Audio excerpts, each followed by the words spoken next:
Doon po sa video ko, mapapansin nyo doon, wala po ako doon binanggit na Catholic. Kung babalikan po natin maigi, no? Wala akong minention na Catholic. So, hindi ko po direktang pinapatamaan ang mga Katoliko. Ang sinasabi ko lang po doon, kung ano po yung sinasabi ng Bible, na huwag kang sasamba sa rebulto. Bible po nagsabi nun. Wala po ako sinabi doon na Catholic.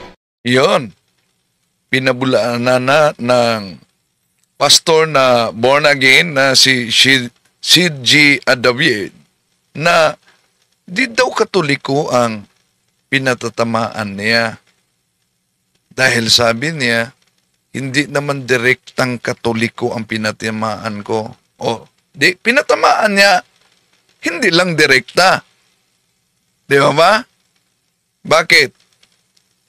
Kung balikan natin yung video niya, sabi niya, wala naman akong binanggit na Katoliko. Pero ito, Yung iba naman, nagpapahid pa sila doon sa image. Kasi ang thinking nila, merong power doon sa image na yon or sa rebulto na yun. so ang tanong, kaninong image yon? Alang namang sa Buddhism yon? Di po ba sa Quiapo yon? Ang picture na yon? O di, yung sinabi ni C.G. David ng born again na hindi daw niya pinatatamaan direkta ang Katoliko, o direkta, hindi, dahil hindi pinangalanan. Pero yon talaga ang pontarya ng kaniyang tuligsa. Nagpapatama daw ako sa mga Catholics. Doon po sa video ko, mapapansin nyo doon, wala po ako doon binanggit na Catholic. Kung babalikan po natin maigi, no? Wala akong minention na Catholic. So, hindi ko po direktang pinapatamaan ang mga Katoliko. So hindi daw niya direktang pinatamaan. Maniwala ba kayo? Sasagutin natin ito, ang kaniyang atake, lalo na sa ibang mga kapatid natin sa iba yung pananampalataya, pag larawan na, Diyos-Diyosan agad. Tatalakayin natin, samahan ninyo ako. Kasi umalingan, pag palaging inulit-ulit ay magmukha talagang katotohanan para sa ating mga kapatid na kulang ang kaalaman. Ang pagkadaya ay maranasan sa iba't ibang paraan. Pero napakasakit pag madaya tayo sa pananampalataya. Dahil nanganib pati ang ating kaluluwa. Viva Cristo Rey! Pro Dio et Ecclesia! Kumusta sa lahat ng mga kapatid na sumusubaybay? Again, Happy New Year sa lahat. At tapos na ang taong 2024. Nandito na tayo sa taong 2025. Pero di pa natapos ang mga anti-Katoliko sa pagpatama sa aral ng simbahang Katoliko sa maling akala na ang lahat na mga larawan ay Diyos-Diyosan na. Kaya, sasagutin natin ito mga kapatid.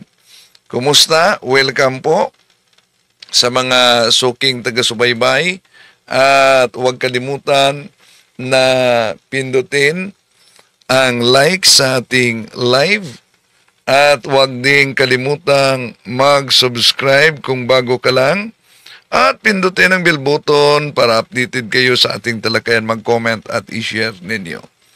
Meron tayong katanungan diyan ng sinabi sa pastor ng born again na C.G. David. Ano daw? Nagpapatama daw ako sa mga Catholics. Doon po sa video ko, mapapansin nyo doon, wala po ako doon binanggit na Catholic. Kung babalikan po natin maigi, no? Wala akong minention na Catholic. So, hindi ko po direktang pinapatamaan ang mga Katoliko. Ang sinasabi ko lang po doon, kung ano po yung sinasabi ng Bible, na huwag kang sasamba sa rebulto. Bible po nagsabi nun. Wala po ako sinabi doon na Catholic.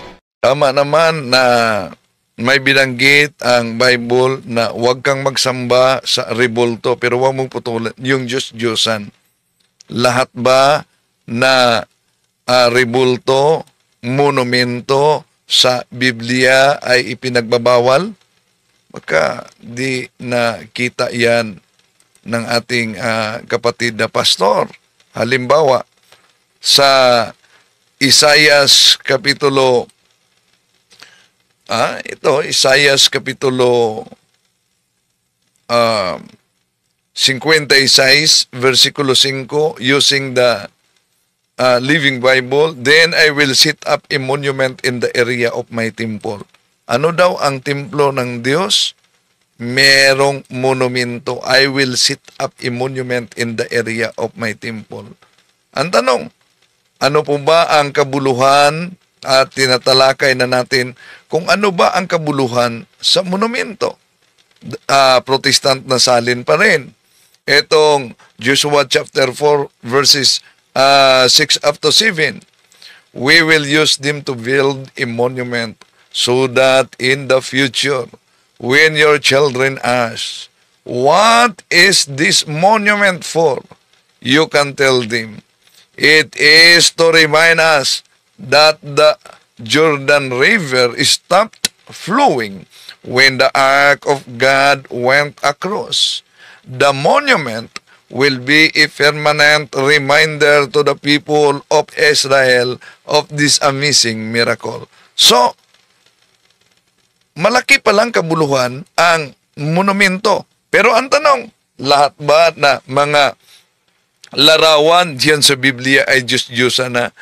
Pakinggan natin itong pahayag ni Pastor C.G. David. Pero bago dyan, atin munang i-acknowledge ang mga kapatid natin na pumasok ngayon sa comment section. Welcome po sa lahat ng mga kapatid. Armando Sagario, taga-subaybay, watching from Imus, Cavite. Si Francis Macabugto sa Malaybalay City. Si Randy Ilagan. Si Analisa Oso. Armando Sagarino, si Margie Saligan, si Elias Builis sa Bukidnon. Kaluoy anak nga tawhana, grabe ka. Si Orlando Fabriki, Happy New Year. Si Josie Montisa, halatang nagpapatama ka, Pastor Agoy, huwag kaming gawin taga-week lang na Katoliko, mabudol mo. Happy New Year, Brother Wendell. Okay? Si Simeon Casas, Happy New Year, Brother Wendell.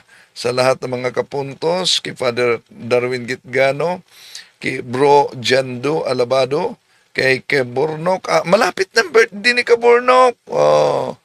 Ngayong January 5, no? Ay, January 5. Uy, birthday ni Kabornok ngayon. Ha? Kabornok, happy birthday. Happy birthday, Kabornok. Okay. Si kapatid na Edelberto Viloso Jr., si Mary Manato, si Gloria Yoga, si Imelda Valdi, Jane Palma, Kalandrakas TV, Maayong Adlaw from CDO, si Pretty Marcial, at sa lahat natin mga kapatid. Yan sa, maraming salamat sa star ni Haiz Adon. Hello kapatid. At sa lahat natin mga sumusubaybay, welcome po, no? So, acknowledge natin Happy New Year kay Lucita Alanis. Lucita Alanis, welcome. Sa lahat, si Monching Kaling, walang kaligtasan, matatagpuan sa siktang sulpot, sa born again, kung madalas silang aatakihin, pagsisinungaling. Juan 8:44, ang founder ng Katoliko is Jesus Christ. Si Asi Kilayon, Happy New Year, Brother Wendell. Si Ruel Orial Olaris Jr. Si Haydon, ano ba to? Maraming salamat po. Si Andil Umalin, si Leonida Sanchez Sarabia, diyan sa Tagbilaran, Bohol. No? Si Melvin Herbusa, Lucita Lanis, o Kabornok, birthday ni Kabornok pala ngayon. O, si Ostads Div, Christian Dawa, bro, congrats sa debates mo. Ostads Dave, sino ba tong Ostads Dave? Si Dawood ba to?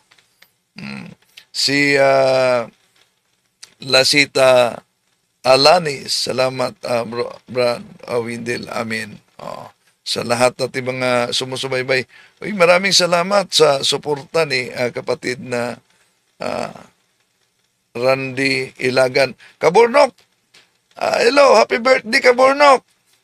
Ito si Kaburnok, nagdiriwang ng kaarawan niya at inanyayahan tayo kayong lahat, no?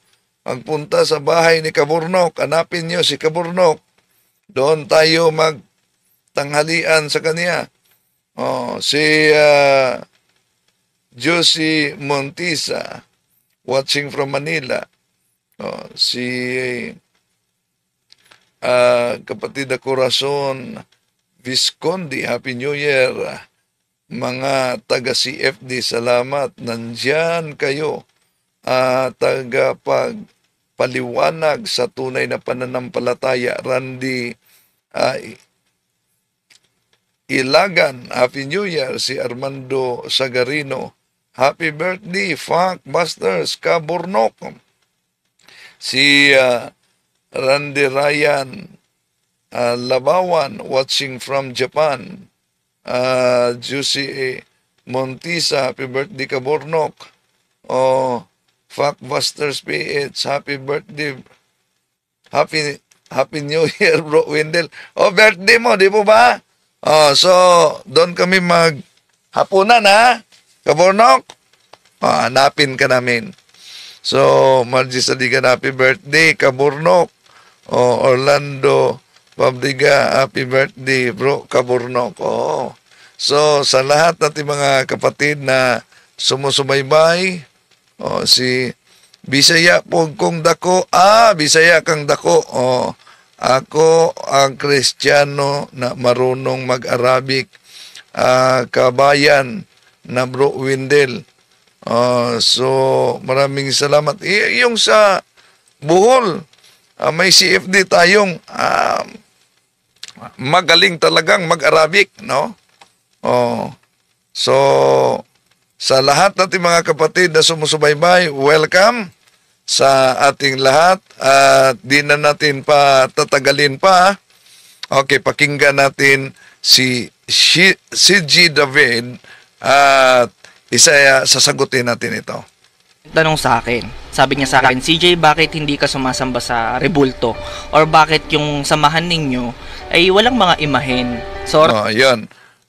May nagtanong daw sa kanya, bakit ang samahan nila ay walang imahen? Dahil karamihan sa mga siktang tatag lamang ng tao ay mga modernong heretics ngayon, tulad noon na merong tinatawag na iconoclasm.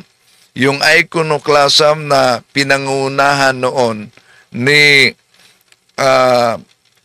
Leo III, di yun Santo Papa, Emperor yun, na iconoclasm meaning images destroyers. Dahil balak nilang i-convert ang mga Hudyo, mahihirapan sila sa pag-convert sa mga Hudyo, kaya iminungkahi nitong leader na ito na dapat talaga wasakin yung mga imahen. Kaya nagkaroon ng Council of Nicaea, Second Council of Nicaea, in the year 787, and it was decreed by the council that sacred images may be honored without idolatry. Yon, malinaw ang deklarasyon ha. Ang sabi ng ating mga kapatid, di gawa-gawa lang yan. Maraming salamat pala ni kapatid na Juicy Montisa sa suporta. Sandali, maraming salamat kapatid sa suporta. Okay. Pakita natin sa comment. Ito. Sa lahat ng mga kapatid na sumusubaybay, maraming kapatid. At Simeon Casas. Si Cabornoco, yes, birthday ni Cabornoco. Si Yusol, hello, Yusol, kapatid. Happy New Year. Margie Saligan. Factbusters, di na nag-comment si Factbusters, nang nalaman na birthday niya ngayon, takot kaya yata na pupunta kaming lahat doon, Okay. So, tuloy natin mga kapatid ang ating pagtalakay. Ito ang sinabi ni CJ David. Tanong sa akin. Sabi niya sa akin, CJ, bakit hindi ka sumasamba sa rebulto? Una, misleading itong pahayag na bakit hindi ka sumasamba sa rebulto. Bakit? Una, ang salitang pagsamba kasi sa born again ay isa lang ang kahulugan. Ang salitang pagsamba ay nangangahulugan sa kanila pag-Diyos na yan. No? Ngunit sa Katoliko, ang salitang pagsamba, mga kapatid, ay nangangahulugan na may worship, adoration, na intended for God alone, at may worship na ang kahulugan ay veneration. Kaya nga, palaging ginagamit sa grupo, kahit kay Soriano at sa grupo ng Iglesia ni Cristo, ano ba yun na ginagamit nila? Ginagamit nila palagi, mga kapatid, itong lumang katekismo sa LaSalle College noon, naging LaSalle University na, ang Catechism of Christian Doctrine. At pilit nilang pagsusuwagan itong mga aklat Katoliko. Ito kasi ang nakasulat sa Catechism of Christian Doctrine number 3, 1995, page 87. Ought we worship holy images?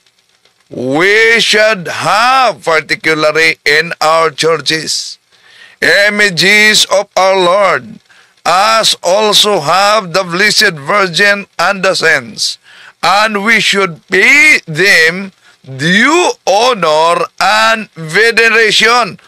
Yung nabasa lang nila na worship, mga kapatid, doon na, sinasamba din Diyos na, pero may huling bahagi, tingnan nyo ang huling bahagi, na ang worship na ginagamit diyan ay we should pay them due honor and veneration. So, itong pagkakaiba sa mga siktang tatag lamang ng tao, sa kanila, basta salitang worship, pag-Diyos na yan. Pero sa Katoliko at sa Bible, kahit sa Bible, yung salitang worship ay hindi nangangahulugan pag-Diyos na, kundi paggalang, honor. Halimbawa, balikan natin itong 1 Chronicles chapter 29 verse 20. And David said to all the congregation, Now bless the Lord your God. And all the congregation blessed the Lord, the God of the fathers, and bowed down their heads and worshipped the Lord and the King. So napansin niyo ba ang mabasa diyan sa 1 Chronicles chapter 29 verse 20? Worshipped the Lord and the King. Dahil po ba may mabasang worship the Lord and the King, ang ibig bang sabihin diyan ay pati na ang hari ay kilalaning Diyos? Ang worship na ginagamit yan, kung pag-aralan nating mabuti at suriin natin sa ibang translisyon ng Bible, King James Version ang ginagamit natin, silipin natin ang 1 Chronicles chapter 29 verse 20. Ito ang mabasa natin. Then David commanded the people, praise the Lord your God, and the whole assembly, praise the Lord, the God of their ancestors, and the bowed low, and give honor to the Lord and also to the King. So dito malinaw na sa Biblia, hindi ibig sabihin makabasa ka ng worship ay pag-Diyos na. Ang worship dito mga kapatid ay nangangahulugan ding honor, hindi lang pag-Diyos, no? At kaya nga kung ang interpretasyon nila na ang mga imahe ng Katoliko ng mga santo ay diniyos natin, gaya sa kanilang interpretasyon na yung worship ay pag-Diyos na, malinaw ang Our Catholic Faith by Monsignor Moro, page 220. Ang sabi diyan, we do not worship the saints. We only honor them as the official friends and servants of God. We adore God alone. So, may pagsusuwagan ba ng sinabi na we do not worship? Dahil ang worship na binabanggit dito ay adoration, hindi veneration. Pero ang honor dito, kahit sa Old English mga kapatid, worship, veneration yan, na nangangahulugan paggalang. Okay, bakit daw wala silang imahe? Or bakit yung samahan ninyo ay walang mga imahen? Sa oras na to, sasagutin ko yan. Kaya makinig kang maigi. At sa oras ding ito, sasagutin din natin ang kaniyang pahayag dahil alam nyo naman mga kapatid, ang daming natangay sa maling akala. Di po ba? No? Si kapatid na Mamay Isti watching from Northern California. Hello. Okay. Tuloy natin sa pahayag mismo ni si G. David. Kung isa ka sa mga tao na sumasamba din sa mga rebulto or sa mga imahen, painggan mo mabuti itong yung salitang pagsamba sa Catholic, lalo na sa mga imahe, dahil may mabasa nating pagsamba sa mga imahe, yun ay nangangahulugan na paggalang, no? Lalo na ginagamit yung Catechism of the Catholic, Catechism of Christian Doctrine, page 87. Ito ang mabasa natin mga kapatid. Is the worship of the saints confined to their persons? The worship of the saints is not confined to their persons, but it extends also to their relics and images. So, malinaw na ito din ang ginagamit ng iba dahil kung sabi nila, kung sinasabi ninyo na hindi ninyo sinasamba ang mga imahe, bakit sa Catechism of the Catholic Church? Wala tayong tutol sa Catechism of the Catholic Church. Tutol lang tayo sa pag-unawa nila dahil ang salitang worship para sa kanila, pag-Diyos na. Halimbawa, balikan natin ang Bible. Dito tayo sa mabasa, mga kapatid, may ginagamit Daniel 2:46. Ito mabasa natin. And then King Nebuchadnezzar fell upon his face and worshipped Daniel and commanded that they should offer an oblation and sweet odors unto him. So napansin nyo, dumapa sa lupa si Haring Nabucodonosor at ginamit sa King James Version dito na sinamba niya si Propeta Daniel.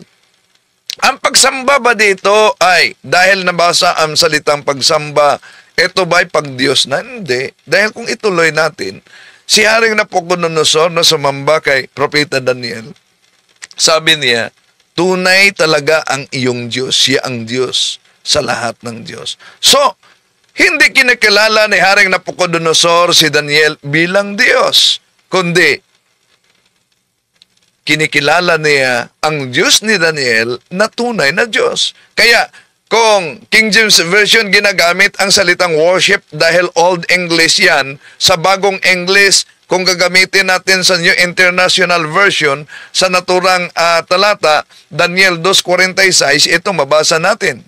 Then, King Nebuchadnezzar fell and prostrate before Daniel and paid him honor. Ano ang salitang worship sa Old English? Sa New English, honor. Therefore, hindi lahat na pagmabasa nila worship, pag Diyos na. Di ba ba? Isip-isip naman pag may time. Research naman pag may time.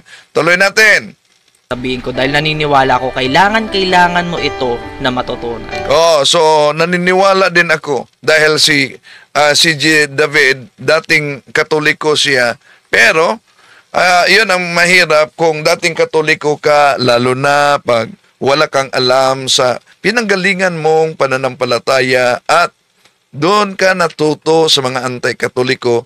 Kaya masigasig talaga ang kanilang banat sa pananampalatayang Katoliko. At dapat sagutin natin ito. Canon Law 229, lay people have the duty and the right to acquire the knowledge of Christian teachings so that they may be able to live according to this teaching, to proclaim it, and if necessary to defend it. Meron bang necessity na idefensa natin ang ating pananampalataya? Bakit? May mga ibang pari nga tinitira ang CFD. Dahil di na kailangan daw umano ang pagdepensa sa ating pananampalataya. Pati si Father Darwin tinitira sa pulpito ng ibang mga pare. Pero ito ang katunayan, mga kapatid. Nasa Acts and Decrees of Second Plenary Council of the Philippines yan. Acts and Decrees of Second Plenary Council of the Philippines, page 80, 81, paragraph 222, we must today be willing and able to defend our teachings in public fora, and we need to equip the faithful so that they can defend their faith. Tandaan natin, kahit ang mga early Christians, ang daming mga apologists nila, tumitindig at nagpapakamatay para sa ating pananampalataya. Nag-expire na ba ang kanilang ginagawa? Hindi. Dahil we are dealing with the ancient serpent. So, dahil ancient serpent, the ancient weapon ang gagamitin natin, lalo na apologetics. Malinaw yan sa Acts and Decrees of Second Plenary Council of the Philippines, page 80. Apologetics has been always part of the tradition of the church. Okay. Ituloy natin si G. David. Nung nakakilala ko sa Panginoon, natutunan ko ang tamang pananampalataya. Yun, walang pagkakaima din sa pagsagot natin kay Manny Pacquiao kagabi. Di po ba naalala ninyo na sabi ni Manny Pacquiao kagabi na nang nakilala ko ang Panginoon, ako na ngayon tunay na Kristiyano. I am a Catholic Christian. Pero noon, sabi ni Manny Pacquiao, noon, madasalin ako. Pero pagkatapos ng pagdasal ko, merong devil's advocate. Dahil meron daw umano siyang mga bisyo at lalo na yung mga pambabae.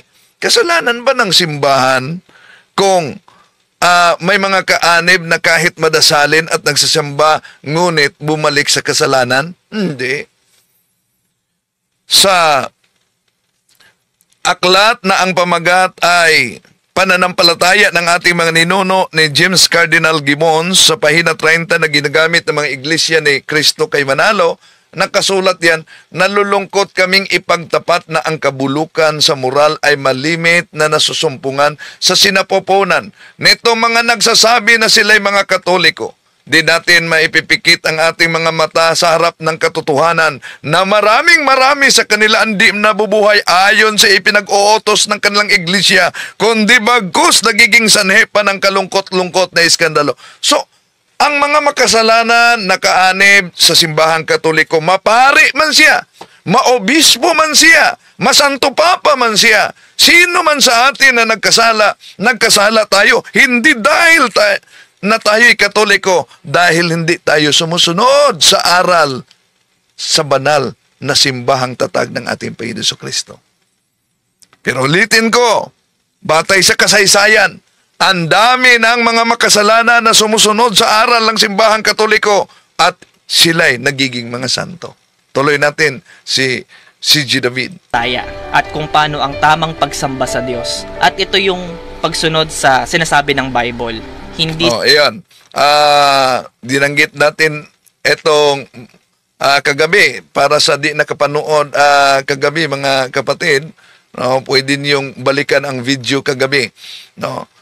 Dahil ang mga born again kasi na sikta ay meron silang tinatawag na 5 solas. 5 alone.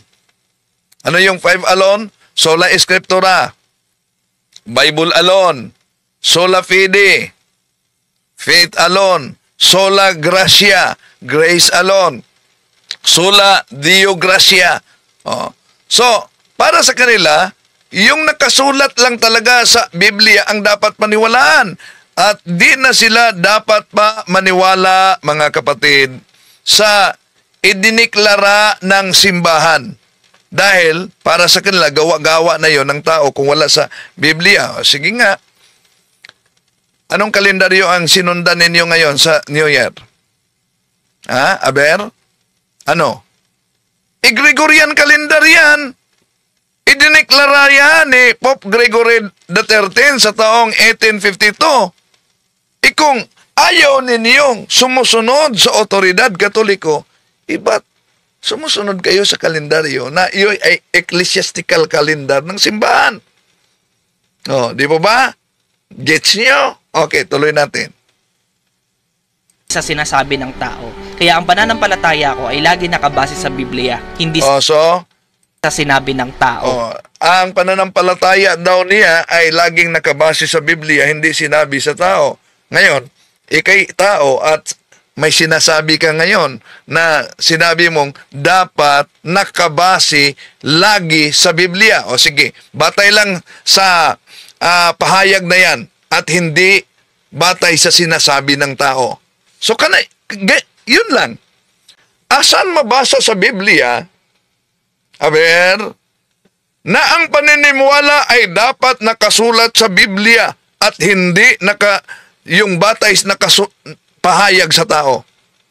Asan? Wala namang mabasa. Ipahayag mo yan. Ibig sabihin, yung pahayag na yan na hindi mabasa sa Biblia, dapat din paniwalaan. Di ba ba? Logic naman pag may time, no? Di ba? Okay, tuloy natin. At nung natutunan ko magbasa ng Biblia, ganito yung nabasa ko sa Bible. So, yon ang problema. Natutunan niya sa pamamagitan ng pagbasa ng Biblia. Daming mga natuto sa pamamagitan ng pagbasa ng Biblia. Isa na dyan si Kibuloy. Anong nangyari ni Kibuloy? Siya na ang may-ari sa kaluluwa. Natutunan niya yan sa pagbasa sa Biblia. Ano ang nangyari kay Felix Manalo? Siya ang nagiging anghel sa silangan. Anong nangyari kay Eli Soriano? Nagtatag siya at umanib daw umano siya sa Members of Church of God International. Anong nangyari kay Senyor Santo Niño? Nakulong ngayon. Sila'y nagbasa din sa Biblia. Kaya may wisdom ang simbahan noon nang ipinagbabawal sa simbahan ang pagsalin sa Biblia. Lalo na yung nagsalin ay walang alam sa background, walang alam sa Grego, sa Hebreo, sa Aramaiko, at isinalin lang, maraming maligaw. Anong nangyari? Dahil daming matigas ang ulo na nagbasa sa sarili na pag-unawa sa Biblia. Di po ba? Ang daming mga sikta ngayon. Isa na ang born again, mga kapatid. Ang daming mga sikta ngayon na lumalabas. Sabi ni kapatid na Yusol, meron ding nakiklaim na Catholic Church, LCC, Liberal Catholic Church. Totoo. Meron ding Catholic Church daw, nagkakasal ng mga bakla at mga tumboy. Totoo. So, daming mga nag-claim dahil nagbasa lang sila. Di batayan mga kapatid na kung nagbasa ka lang sa Biblia, dahil sa karamihan na yon na mga sumulpot na sikta, bawang nagbasa sila sa Biblia at ang kanilang doktrina ay sola scriptura, Bible alone, ngunit hindi nagkaunawaan. Okay, tuloy natin. Sinabi ng Exodus chapter 34 verse 14, huwag kayong sasamba sa ibang mga Diyos dahil ako, ang Panginoon, ay ayaw na may sinasamba kayong iba. So malinaw na malinaw talaga na sinabi yan. Pero ang tanong, di ba alam niya na napakalinaw ang binanggit diyan na huwag kayong sasamba ng ibang Diyos? Ano yung ibang Diyos na yan? Yun po ba'y mga imahe na mga santo? Okay, silipin natin ang The Living Bible. Anong mabasa sa The Living Bible Translation? Protestant ito sa sinisitas niyang Exodus chapter 20 verses 3 up to 5. Ito ang mabasa natin mga kapatid. You may worship no other God than me. Napansin ninyo, small letter G, God. Ito'y tumutukoy sa Diyos-Diyosan. You may worship no other God than me. Sino to? You shall not make yourselves any idols, no images of animals, birds, or fish. You must never vow or worship it in any way. For I, the Lord your God, am very possessive. I will not share your affection with any other God. So, malinaw ang binanggit sa naturang talata na ipinagbabawal sa Diyos yung tinatawag na Diyos-Diyosan. Dahil sa Biblia, ang daming Diyos-Diyosang nakasulat diyan. Sino ba yung mga Diyos-Diyosang tinutukoy sa Biblia? Yung larawan ba ng mga santo? Hindi. Merong Diyos-Diyosan na si Baal at si Medurak na binanggit diyan sa Jeremiah chapter 50 verse 2. Merong Diyos-Diyosan na si Baal at ang dragon sa merong Diyos-Diyosan din na tinatawag na Astarte. Si Baal. Si Baal. At mga Astarte. Nasa Hukom Kapitulo 10, versikulo 6. Merong Diyos-Diyosan din na babasa natin sa Hukom Kapitulo 16, versikulo 23, na si Dagon. Merong Diyos-Diyosan na babasa natin sa Ikalawang Hari, Kapitulo 1, versikulo 2, na si Baal-Zebub. Ang daming Diyos-Diyosan na binanggit diyan sa Biblia. May Diyos-Diyosan na si Molok na binanggit sa Leviticus Kapitulo 18, versikulo 21. Merong Diyos-Diyosan sa templo ni Rimmon diyan sa 2 Hari, Kapitulo 5, versikulo 18. Merong Diyos-Diyosan na ang pangalan ay si Artemis, si Diana sa Gawa Kapitulo 19, versikulo 27, 35. So, dami pa mga kapatid. Yan pala ang mga Diyos-Diyosan na binanggit na ipinagbabawal dahil sila ay hindi tunay na Diyos. Pero, balikan natin sa Protestant na Bible scholar kasi ito. Harper's Bible Dictionary. Anong sabi? Ito, all idols are images, but not all religious images are idols. O napakalinaw dyan.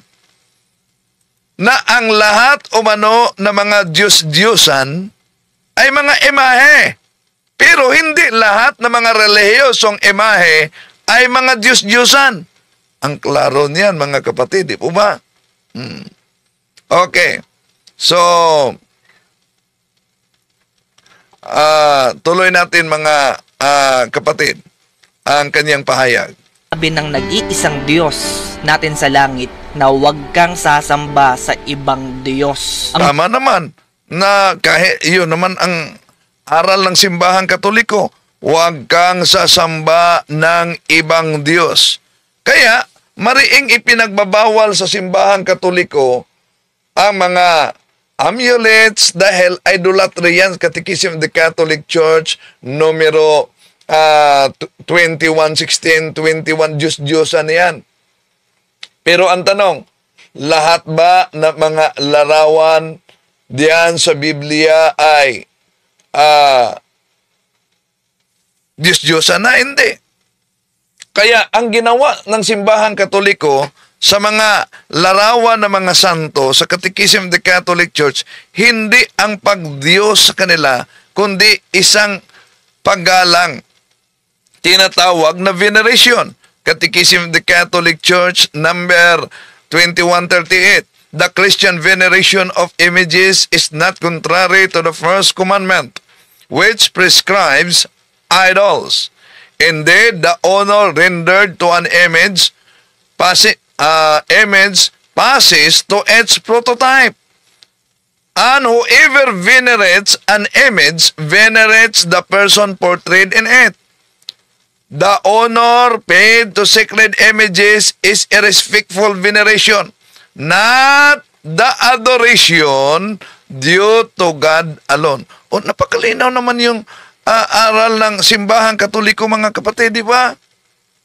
At ito'y ginagamit ng mga iba't ibang kapatid natin para tuligsain ang ating pananampalataya.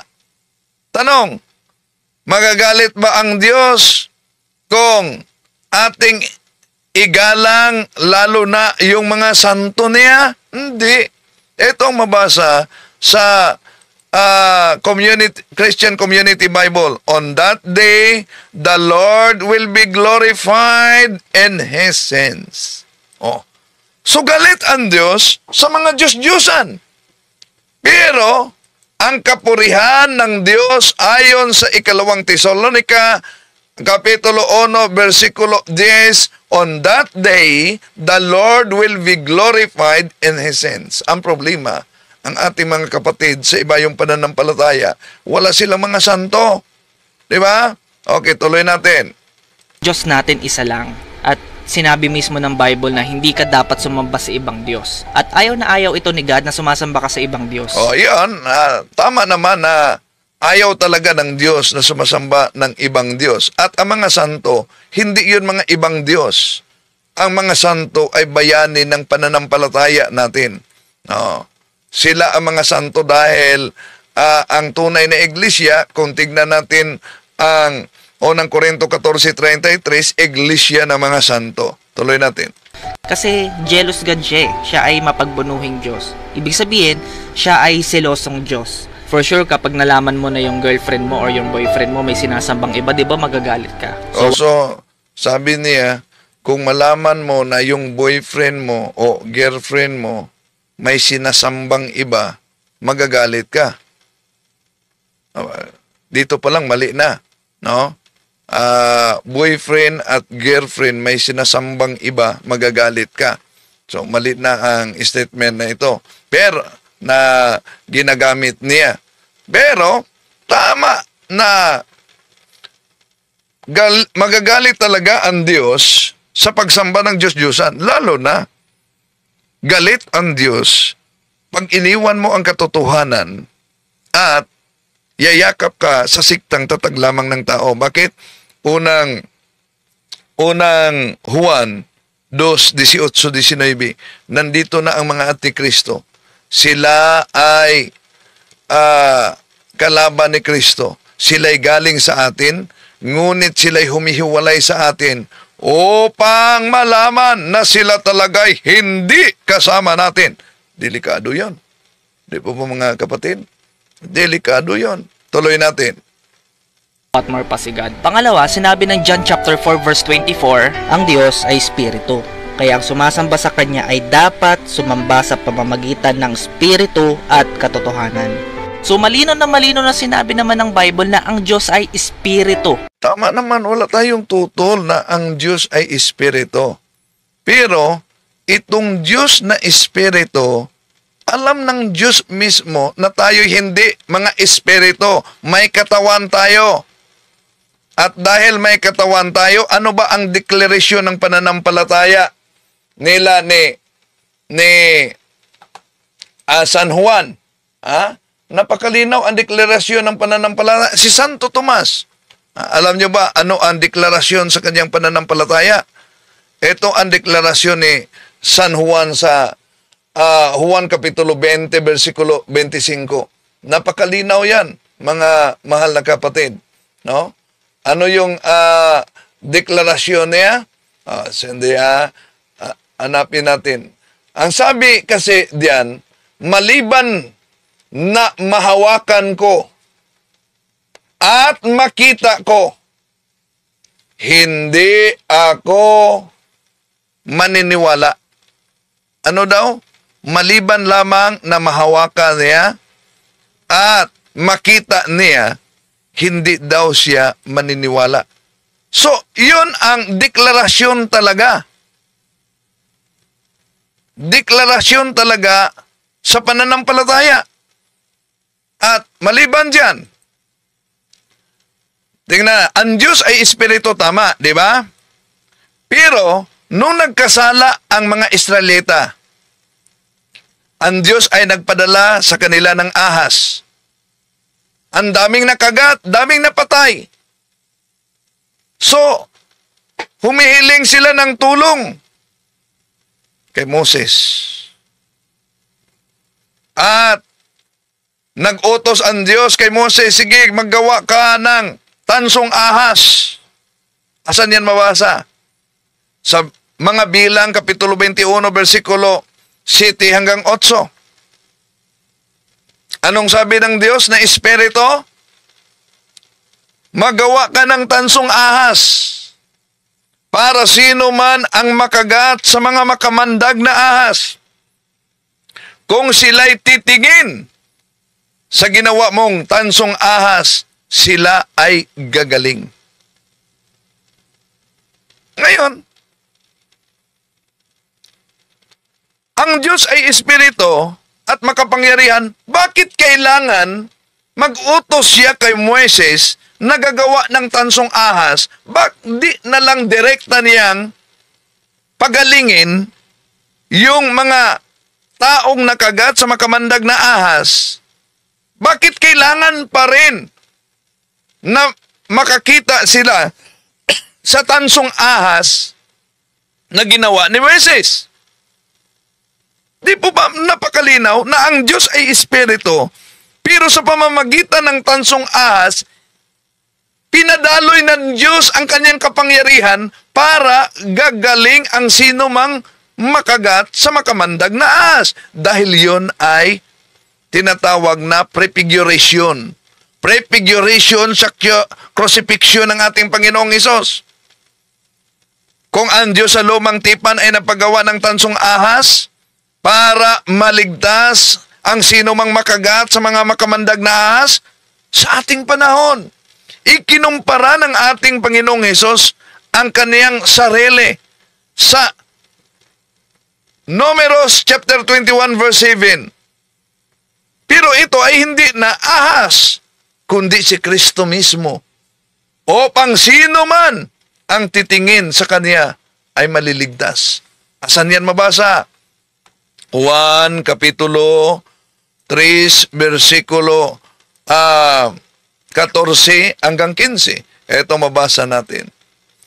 Kung paanong itinaas ni Moises ang ahas sa ilang, ay gayon kinakailangang itaas ang anak ng tao. Ito ay upang ang sinumang sumasampalataya sa kanya ay hindi mapapahamak kundi magkaroon ng buhay na walang hanggan. Ikinumpara ng ating Panginoon ang kanyang sarili mismo sa tansong ahas, mga kapatid. Now, ngayon, Sa bagong tipan ba? Mabasa ba natin na may nagawa ng larawan mismo ng ating Panginoon Jesucristo na ipinako doon sa cross? At itinaas yan kung gagamitin natin ang Protestant translation na The Living Bible. Dahil gusto nila, di po ba, sabi ni C.J. David, pag mabasa sa Biblia, dapat yun ang paniniwalaan. Pag hindi sa Biblia, hindi dapat paniniwalaan. Dahil sa tao lang yan. O sige, gamitin natin ang Protestant na salin. Ito, mabasa sa Galatians chapter 1 verse 3 sa The Living Bible. O foolish Galatians, what magician has hypnotized you and cast an evil spell upon you?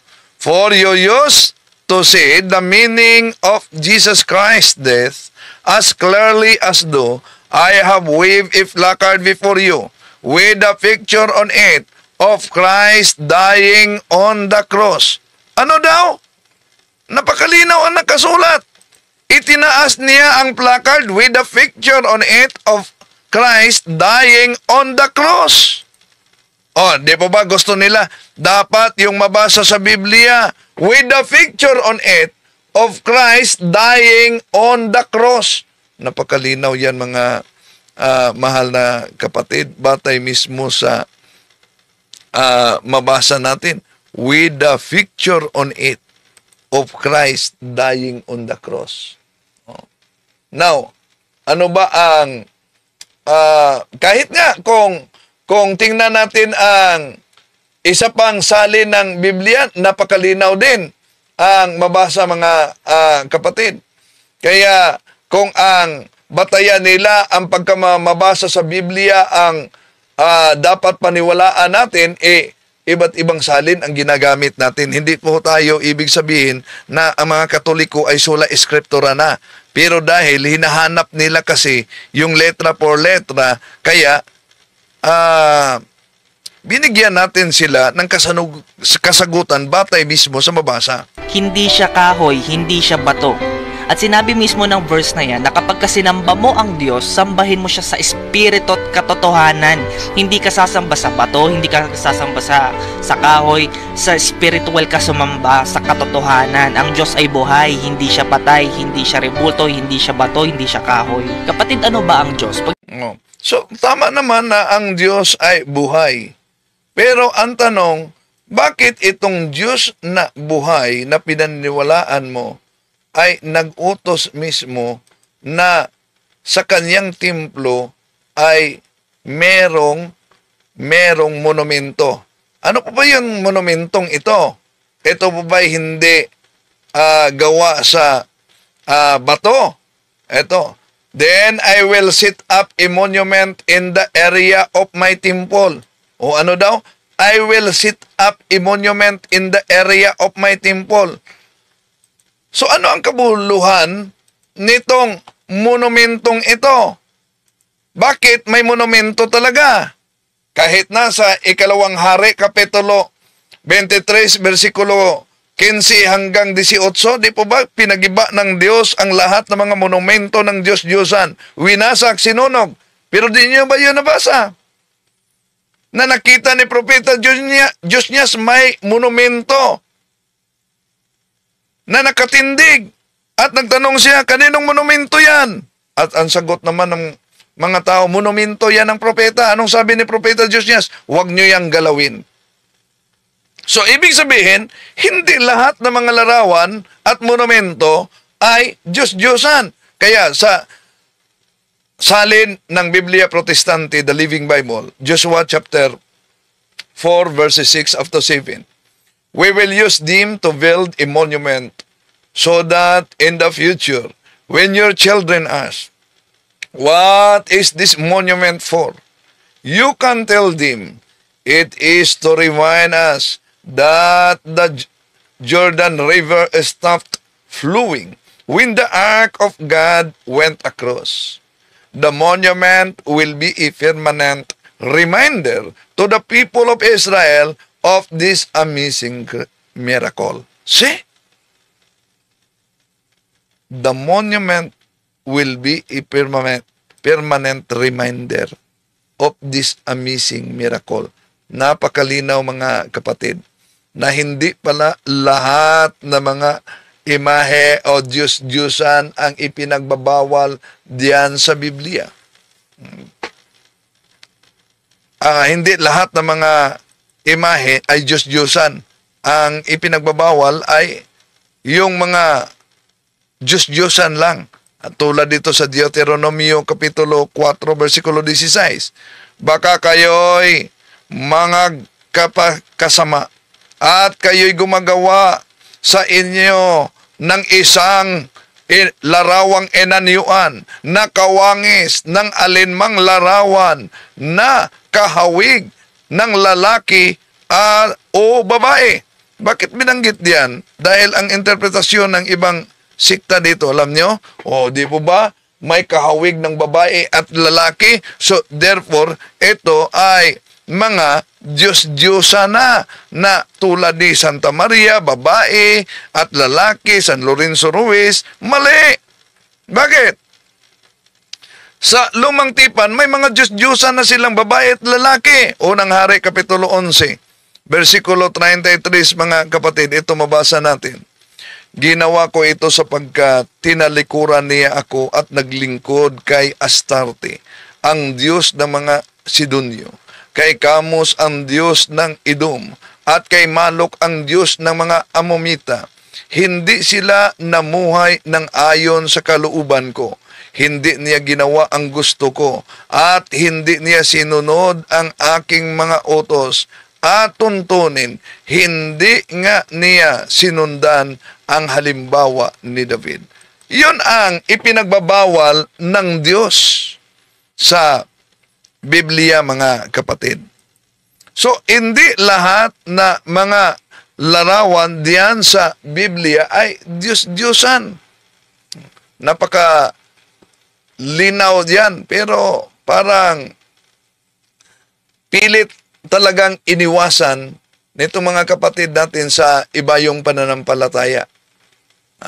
Sa kanilang atake at pagtuligsa sa pananampalatayang Katoliko. Iniiwasan talaga nila yan. So, pero ang tunay na simbahan ay simbahan ng mga banal. Simbahan ng mga santo. Tingnan nyo. 1 Corinthians chapter 14 verse 22. Anong sabi ni San Pablo dito? For God is not the God of dissension, but of peace, as also I teach in all the churches of the saints. Sa lahat ng mga simbahan ng mga santo. Tanong, bakit sa Biblia, di ba nila alam na kung tingnan natin ang Biblia, mga kapatid, ay merong mga makita natin na mga kerubin. Dahil kahit sa Bagong Tipan, ulitin ko, ang deklarasyon ng pananampalataya ni Santo Tomas, malinaw yan sa San Juan Kapitulo 20, versikulo 25. Sinabi nga ng ibang mga alagad sa kaniya, nakita namin ang Panginoon. Sinabi niya sa kanila, malibang makita ko ang tanda ng mga pako sa kaniyang mga kamay at mailagay ko ang aking daliri roon at maipasok ko ang aking kamay sa kanyang tagiliran. Kailanman ay hindi ako maniniwala. Anong punto dito? Ito'y deklarasyon ng pananampalataya. Ano daw? Nangangailangan siya ng makita. Nangangailangan siya ng mahawakan. Kaya, sinagot natin yung isang pastor na mga ngaral na born again, mga kapatid, kung maalala ninyo, ano yung sabi niya? Bakit daw umano maglagay pa ng larawan diyan sa bahay. Hindi ba nila alam sa unang mga hari, Kapitulo 6, versikulo 29? Anong mabasa dito? At kanyang inukitan ang lahat na panig ng bahay sa palibot ng mga ukit na larawan ng mga kirubin at ng mga puno ng palma at ng mga bukang bulaklak sa loob at sa labas. Ano daw? Ang inukitan ng larawan na nasa paligid sa bahay, merong tinatawag na palm tree, puno ng palma. Merong mga inukit na kirubin. Ang tanong, bakit may puno ng palma? Dahil prefiguration din ang puno ng palma. Ang puno ng palma sa Old Testament, Awit Kapitulo 92, versikulo 12, ito'y sumisimbolo sa mga banal na tao. The righteous shall flourish like the palm tree. Ano daw? The righteous shall flourish like a palm tree. Kaya, maliban sa mga anghel, may puno ng mga palma at ang puno ng mga palma ay sumisimbolo sa mga banal. Kaya, bakit ngayon meron tayong mga larawan sa simbahan natin na Katoliko at wala yan sa ibang sikta? Bakit? Dahil kung balikan natin ang unang mga hari, Kapitulo 6, versikulo 29, ito'y mabasa natin, at kanyang inukitan ang lahat na panig ng bahay sa palibot ng mga ukit ng larawan ng mga kirubin. Ano daw ang bahay? Uukitan, inukitan sa labas at sa palibot. Ang tanong, kung mabasa sa unang hari, Kapitulo 6, 29, na ang bahay ng Diyos ay may nakaukit ng mga larawan sa bagong tipan, ano po yung bahay ng Diyos? Unang Timoteo Kapitulo 3, versikulo 15, ang bahay ng Diyos, ang iglesia ng Diyos, haligi at suhay ng katotohanan. Ano yung iglesia na yan? Gawa Kapitulo 9:31, himian on Ecclesia Catholis, tis Judaias kay Galalias kay Samarias, erinine kinyen o ikumudumine. Ecclesia Catholis. So, napagkalinaw yan mga kapatid. No? Napagkalinaw yan. Okay. So, yan. Sabi ni Melchizedek, mali kayo. Since our persons in heaven, officially canonized or not, who live historically virtuous lives, offer their life for others who were martyred. Yun, tinatawag na pananampalataya, bayani sa pananampalataya natin, no? At mali ang interpretasyon nitong. Maraming salamat din kay kapatid na Sandy Brasos Camacho. Maraming salamat kapatid sa 30 stars. Okay. So, patuloy tayo mga kapatid, no? Ito ginagamit nila. Ginagamit kasi ni si G. David dito. Bakit kayo lumuluhod? Sumasamba sa mga santo. Di po ba ang anghel? Diyan sa Revelation chapter 22 verses 8 up to 9, umaayaw siya nang sumamba sa kanya si San Juan. Ganon din ang mabasa natin sa Gawa Kapitulo 10, versikulo 25-26, si San Pedro, nang sasambahin sana siya ni Cornelio, umaayaw siya.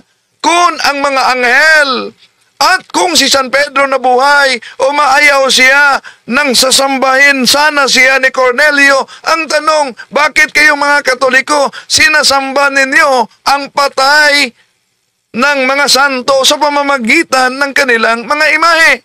Iyon. Paano ninyo sasagutin yan? Maraming salamat sa inyong pagsubaybay. Hanggang sa muli, itong inyong lingkod, Brad Windel Talibong. Pro Dio et Ecclesia. To make his message known is our responsibility.